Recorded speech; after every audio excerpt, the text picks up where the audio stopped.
Korner is back on the air. Excuse me. We're on the air? Thank you very much. Welcome, everyone, to Shea Stadium and Fox Sports Net New York. Indeed, Korner's Korner is back, and rightfully so. As much a part of the Mets' history as the games and players themselves, Korner's Korner returns this afternoon following the Mets' victory over the San Francisco Giants. And, Ralph, I'm excited and thrilled. I grew up a Mets fan, and like all Mets fans, 35 or older, this is a part of our lives, and it's just a thrill to play a small role this afternoon. Well, it's a little different, Matt. The first show we did, we had one camera. Now we got several. We have a set. We never had that. We're always sitting on a stool like Mike is. It's a different way, and I was able to find my way down there. It's been quite a while. Well, it took a while, but we're glad that you made it, and we're glad that Mike Piazza joined us. And Ralph, that was, of course, the big part of Korner's Korner, the star of the game, joining you to discuss the day's events. You know, my first experience with Mike was I was in L.A., and Tom Lasorda was the manager of the Dodgers, and he called Mike over, and he said, I got a kid here who hits home runs, he says, like you did, high in the air and all that sort of thing. And I met him there, and, of course, this guy's become a real star of his own by then. It was a new thing for you, but he has really done the job. All right, well, Mike, it was a big afternoon for the Mets, and Ralph, they made everyone wait till the final few moments. They made it exciting, certainly. How come you guys wanted to do that on this show? And it wasn't exciting for me, believe me. 7-1, we had it all worked out. No kidding. Had all the replays, all the things done, and then it was like the Mets might blow the whole thing. I don't know. The only thing I think is that probably the guys down there are a little bit tired. Obviously, they have a lot of innings, and we got to keep going. I mean, there's no question we've had some bumps in the road, but we're hanging in there, and we're winning the games we should be winning, so we just have hope to continue that. Well, you sure are, and of course, the big blow in the ball game was your 3-run home run after Overwood that made the game 4-1. And right here, your first shot against this pitcher, and it's gone. One of the things about you is that when you hit the ball to right field, there's no doubt about it most of the time, and you get that good drive, hitting the ball the other way. Yeah, I've taken a couple of good swings earlier in the game. I had obviously a line drive out to Kent, and it's a little frustrating. Well hit, yeah, it's a little frustrating, but I hung in there, and I didn't know that pitcher that well. Del Toro, I think his name was. Yeah, right. Yeah. I just looked at the book, and it said pretty much sinker slider, and he had a pretty tight little slider. I mean, I stayed on that pitch well. I was fortunate that I got enough of it to give us some insurance. And it was a big run of the ball game. Mets held on and won it by a score of 7-5. And the big thing about you is you're catching so many games, and you're beat up. Everybody knows that. And day after day, you got a day off last night, and that maybe helps a lot. It helps a lot, no question about it. I mean, it's tough. I mean, because every game is so important. Ideally, we'd like to have like a 6 or 7 game lead right now, so you can take some really key days off. But as long as I'm swinging the bat well and our lineup is clicking well, that I want to be in there, and it's tough because. You really have to get your rest and get your treatment, and because right now it's hot. It's still hot. The weather's been really humid, so I'm hanging in there, but we're playing well, and that's what we want to keep doing. Of course, the big thing in the ball game was the fact that you threw out 2 men trying to steal, and the first one we can say, okay, it was a pretty good move by them. Bottom of the order, and Maine's on the first base.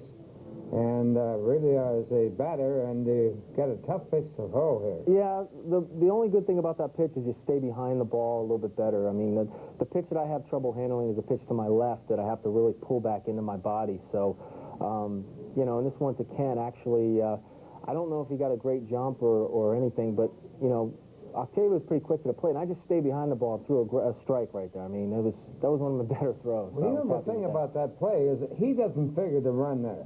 He's on second base, 1 man out, and he's trying to steal third. He had to take you by surprise. I mean, there's no way in the world he should be running. I can't believe he did. Yeah, unfortunately for us, I made a pretty good throw. But, you have to have those breaks sometimes, and I think he was just trying to get to third base, less than 2 outs. And, again, you second-guess him right now, but Octavia throws a slider in the dirt or a curveball and the ball bounces, then it looks like a good play. Right, so we'll take it, no question. Well, they played aggressive ball, and that's the way they do all the time.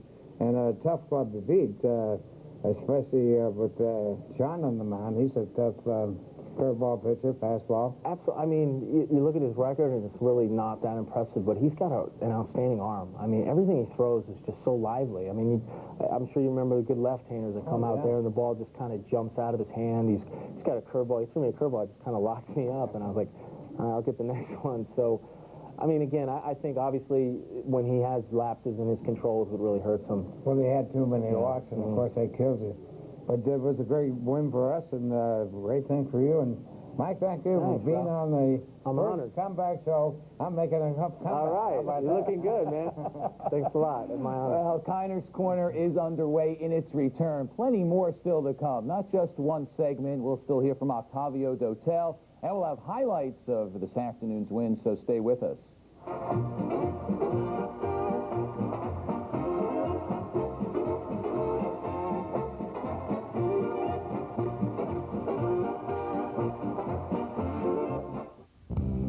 This will be short and to the point. HIP isn't just medical centers anymore. Thousands of doctors in private practice now accept HIP, which means you can pick a doctor the same way that you always have. Now, if you're wondering where your doctor is, he or she is probably in his or her office. Call us and see if your doctor's on the list. That's the point. We're not just medical centers anymore. Just a bit of magic. Oh, you gotta say it. Like the unexpected. Perfectly perfected. Ahead of your head. I said, our stuff is what dreams are made of. Time to bring it on home. Mini DV, made possible by Panasonic. Just slightly ahead of our time. Oh, just a bit of magic. We've told you Chevrolet cars are trusted by more Americans than any other. And you know Chevy trucks are the most dependable, longest lasting on the road. There's just one more thing to remember. It's the clearance days of the Great Summer Drive-In, where you'll find a great smart lease, big cash back, or 0% APR financing on select 1999 Chevrolet cars and trucks, including Blazer and S10, Malibu, and Cavalier. It's the clearance days of the Great Summer Drive-In. See your local Chevrolet dealer today. Hold your head even higher and into the fire we go. Seduction. Murder. Blackmail. Fun for the whole family. The Scarlet Pimpernel, Broadway's most intriguing musical. For tickets, call Ticketmaster at 212-307-4100.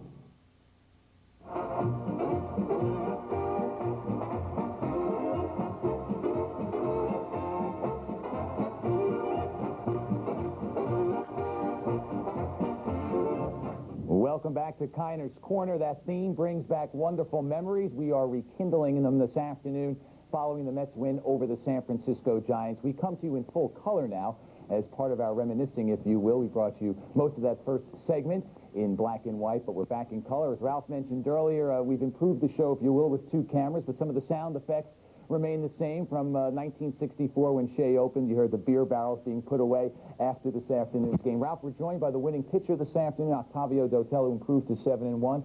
This young guy's been doing it. And he has done something that only 3 other Met pitchers have done. 7 games in a row as rookies for the Mets.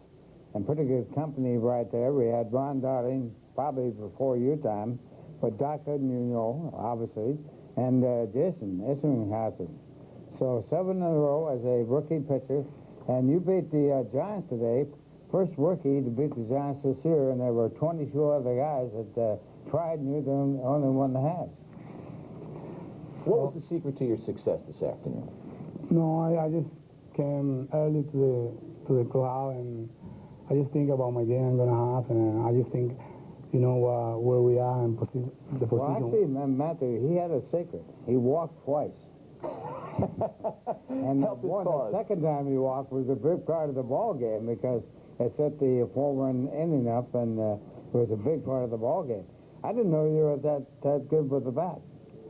I just want to be in base because I just got good guys behind me like Ricky, Alfonso, Piazza, Ventura, all those guys, if you get in base, you might got a lot of chance to score runs. So I just looking for my pitch, but I think I got lucky because this guy threw a lot of strikes. So and he gave me twice walks. So I say, wow, that's fine. And well, in the ball game, Octavio, a Big Apple, and you got Kent in the first inning, struck him out there with a 3-2 fastball. Big pitch in the game, and of course, Kent's one of the best pitchers in the National League. Now, you struck out a lot of batters in the minor leagues, and of course, struck out a lot of guys in the game today. And then Bonds you got on a fly ball to center field, another big part of the ball game here.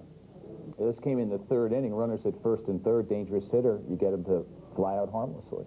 no, And I'm in behind the count in that situation, and you know Barry Bonds is a great hitter, so I just throw a little quarter inside, and that ball move a lot, and he hit him. But when you see that kind of pitch right there, and you try to hit it right there, and when the balls move, you know that's happening a lot of times. A lot of times you have this guy out. well, you're talking about the one thing that really is showing up here when you got one of the great players of all time, Barry Bonds, at the plate. We're going to look at the sequence when you struck him out. Here's the first pitch right here to Bonds, and this is really a great performance by you. Fastball right there. Take us through this sequence. That was a breaking ball there, right? Yeah, Fastball he chases. yeah. I just we are like I think I got a couple guys in base or one. Yeah, You had one. You did, yeah. And you know the game is close, and I just want to take this guy out because this guy is great. So I just throw my fastball and outside in the corner, and I come in with my curva.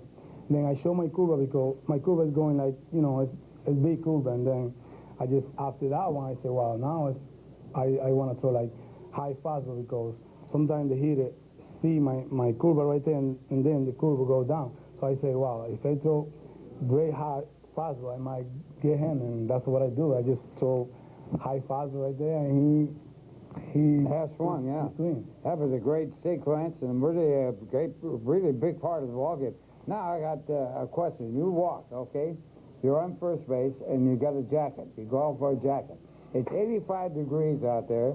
You're a base runner, and you call for the jacket. Now, why is this?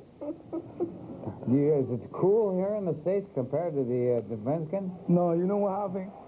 What happened is when I was in first base, there's a lot of wind coming, and I feel in my arms. So I don't want that thing bothering me because I just want to be in the game. And sometimes when you got like you on like with no cover, sometimes there's a lot of problem with the pitcher. So I say, wow, I need my jacket. And I say, Mookie, I think I need my jacket. But I know it's hot. Well, it's a likely story, but we'll take it. Right after I put in my jacket, I threw it inside. And I say, it's better because I'm going to be hot. Well, you came to the bench and took it off. Yeah, I just take him off and go ready to pitch.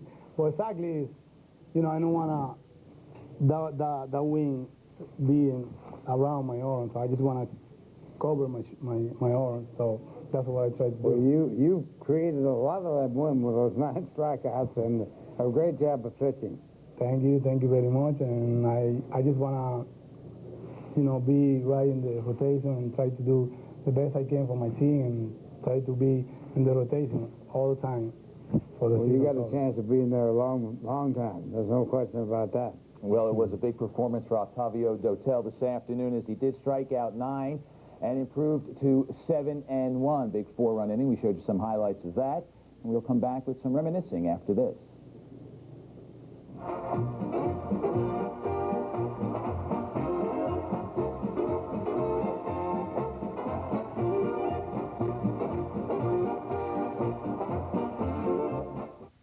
And there's a break in the action now with 4 minutes left to go before halftime. Now let's talk to quarterback Vinny Testaverde and find out what he thinks. Vin? Boomer, are you going to do this the entire afternoon? Get a 32-inch Sony TV at the Wiz, only $699 with no interest, no payment for 6 months with your Sony card. Buy a Toshiba 50-inch projection TV, just $1,499, and get a hi-fi stereo VCR free. Only at the Wiz. And now, let's go back to the game. They say technology gives you the freedom to experience the world, especially when it's so affordable. Like a 2000 Jeep Cherokee Sport, which you can drive with air, power windows and locks, and remote keyless entry at no extra charge. When you lease one for just $269 a month with 0 down and $764 due at signing. Cherokee Sport. Now that's a cool way to access the sites you see online. Check out this $269 lease at your Jeep dealer today. Why do I have Aflac insurance on top of my regular health insurance? Because he has his mother's eyes. Because I still have to teach him to whistle. And because Aflac helps cover what other insurance doesn't. If I'm injured, Aflac even provides cash to help pay bills. So why do I have Aflac? Did I mention he has his mother's eyes? Aflac supplemental insurance. Without it, no insurance is complete. Well, I know Mr. Korner very well. Arch, I know you're looking forward to playing with the Mets this year. Well, right here we have the fellow who has pitched a no-hit, no-run game, a perfect game, Jim Bunning. Over on my right, Gus Bell, a former teammate of mine. I knew you were going to bring that up. Well, our guest in Korner's Corner is Don Drysdale. Davey, an outstanding golfer. Tommy, I've seen your game. You play terrible golf. In other words, you guys aren't the same, is what I'm trying to say.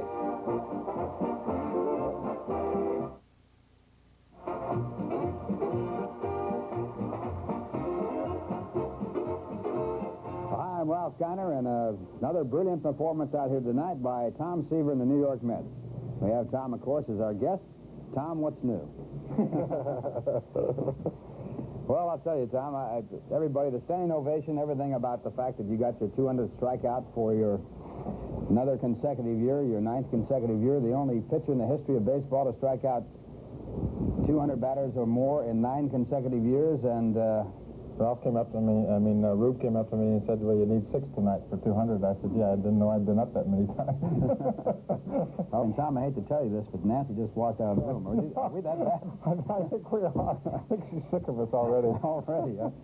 Well, it happened like this. In the 7th inning, John Stone blooped the base at the right field. Mike Schmidt was struck out, and then a walk. The only walk that meant anything in the ball game. And then the batter coming up was Tommy Hutt. I could see the crowd getting all excited. And I could feel it, I could... I didn't think it was number 6. I thought it was number 5. And then everybody started yakking. I said, oh. And Rube came out and said, get the ball. And I said, I guess that must be it. I lost one someplace. So. Well, 23 years later, Korner's Corner has not missed a beat. This is the return of Korner's Corner following Mets games. And Ralph, looking at you and Tom talk, bring back memories for me as a Mets fan. He referred there, or you did, to his wife Nancy. He talked about Rube Walker, the pitching coach. I mean, it seems to me that the players' wives, Mets players' wives, were on a fairly regular amount of time. We really did have a lot going, but the one thing I want to go back to with Tom, pitchers, are really dumb. And you can see right there, Tom proved the point. He can't count. He didn't know 5 from 6. That's the whole thing about that. But he knows 311. Well, he does know that. His win total, of course, now in the Hall of Fame, as you are also a member of baseball's Hall of Fame. I would guess that Tom Seaver, Cleon Jones, they might tied in terms of appearances on Korner's Corner. Mike McCarthy asked me that question, who was on the most, and I really don't know. We never really kept tab, and I would say that if flip a coin, but Seaver can break the record. Well, we'll have to arrange for Bring him back. Some of them kids, Cleon, probably say, hey, I want to be on too. Because I'll tell you a funny story about Cleon. When he first went on the show, he was, of course, a rookie and brand new, and the television was new, and he's scared to death. He wouldn't say a word. He got the one word answers, yes, no, or worse still, they'd shake his head, or like this, And then at the end, he had been on so many times that he was doing the commercials for me on the show. That's how often he was on. Did you get a percentage of his deal? No, he kept all the money, and in fact, did somebody pay on this show? I forgot. I don't think I got paid for doing that thing. Well, then some things never change. Are you getting paid for the return? No. What was the best part of doing this show for some 3 decades? I sort of relived it now on this show today because the Mets had a 7-1 lead, and it was a breeze. We had it all locked up. We were going to do the show. We had the replays all set. And then it became 7-5, and I'm thinking, oh my gosh, now I don't know why I didn't want to do the show anymore. Because you had to go and change the whole show with about 5 minutes to go, and if it changes over and the Giants win. And so I said, well, that was the feeling that really came back, because so many times you'd be in a position to have a show all set up, have the guys all set to come on, and then the game would reverse and go back to the other side. So many great stories have come out of Korner's Corner. One that makes me laugh every time I hear it is the day Choo Choo Coleman appears on the show. Well, I knew he couldn't talk. His whole conversation was yeah, Bob. That was about it. And they kept saying, you got to have Choo Choo on the show. And I said, there's no way. And then finally I broke down and I said, well, okay, I'll have him on the show, and I'll do the thing. And then I'll back him up with Roger Craig, who was at the ball club at that time, and a good conversationalist and easy to talk to. So I get Choo Choo on the show, and I said, Choo Choo, and I figured this is the one thing that he would be able to answer or talk about. I said, how did you get your nickname? And his answer was, I don't know. Now, where do you go from there? You're in trouble. You got no chance. And it was the shortest interview I've ever done in my life. I said, what's your wife's name? And he says, I don't know, Bub, but she liked me. And that was the whole thing about the show. And then Roger was on, it was all right. Well, you know, what were some of the highlights? As you look back and think about some of the shows, I mean, there were so many stars and so many shows to do, but are there a couple that really stand out? Well, 69, when the Mets won and came from nowhere to win the whole thing, was really the great year. And near the end of the season, I would get to do the show right after the game. And the writers, of course, were all down there. And at that time, they had Dick Young and Leonard Coppett and Herb Gross and names that were legends in the writing business. And they didn't have to wait outside while I did the show. And so Dick Young came to me and he said, this can't work. We can't do this. We have deadlines to meet. We got to figure out some way where we can talk to the players while you do some of the others. So we worked out a compromise, and it worked out all right after that. But 69 was really the great year. There's nothing like that. Well, no question. Never will be. No, the Mets celebrating the 30th anniversary of that World Championship. They come from the worst team in baseball in 1962, worst team ever, most losses ever, and in 1969 they're sitting on top of the world. That's right, and of course one of the great shows in 69 was when Tom had the no-hit, no perfect game going, and lost it with one out in the ninth inning when Jimmy Quails got the base hit. And he and Nancy was sitting right over there. I had them on the show, and she was so emotional, so was he, as a matter of fact. The Mets won the game, but he gave up the one hit. I mean, that show itself was really outstanding as far as holding the interest. Well, so many stories and so much history involved in Korner's Corner as it makes its return following this afternoon's win by the Mets over the Giants. Ralph, the Mets certainly made the fans wait to celebrate, but let's talk a little bit about the game. We're going to check out some highlights. And, you know, Octavio Dotel was one of the big stories of the game, of course. He improved to 7-1, and the Mets were able to give a nice cushion. The bullpen had some problems, but what we're going to do is go back to the third inning, and Sean Dunston, New York native, Brooklyn native, comes through as the Mets get on the board. He comes up with a big base hit after striking out his first time up, and the Mets get 2 runs here and take the lead by a score of 2-0.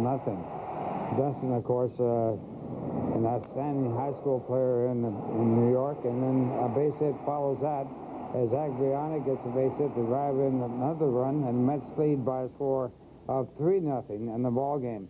And it looked pretty good for the Mets at that point, but things had turned around a little bit later. And while they did turn around, but first we have to talk about Dotel's performance. 9 strikeouts was outstanding.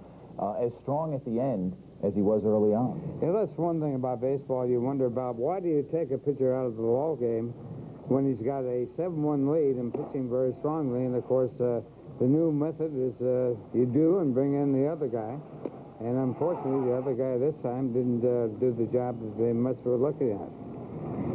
This was in the 7th inning, the last inning for Octavio Dotel. He strikes out the first 2 batters, his 8th and 9th strikeouts of the afternoon, and the inning ends when Marvin Bernard pops out to Robin Ventura at third. But the Mets were able to have a 7-1 lead, and, you know, the bullpen struggle. The Mets bullpen has had some problems lately. The last 2 weeks have been really tough for the bullpen. Cause for concern? There's always cause for concern. Or is it just a period? I mean, every single day there's cause for concern. But is it maybe just a stretch that I think all the things are running patterns, and you have ups and downs. It's not always easy. It can't be always easy. And the Mets have the strength in the bullpen to work out fine. The starting pitchers would be important. And now Ellis Burks there makes the strategy of taking Dotel out of the ball game look bad as he gets a 3-run home run, then puts the ball game back in play for the Giants. And so, but that's what baseball is all about. This is why we love the game and why we play it, and you never know. I mean, it's a matter of moves and checks and more moves, and if they work out, everybody's a real hero. Well, Ellis Burks' home run came in the 8th inning. It made it 7-5, but then Armando Benitez came on and shut the door, and the Mets come away with the win. They head to the West Coast now in a good frame of mind.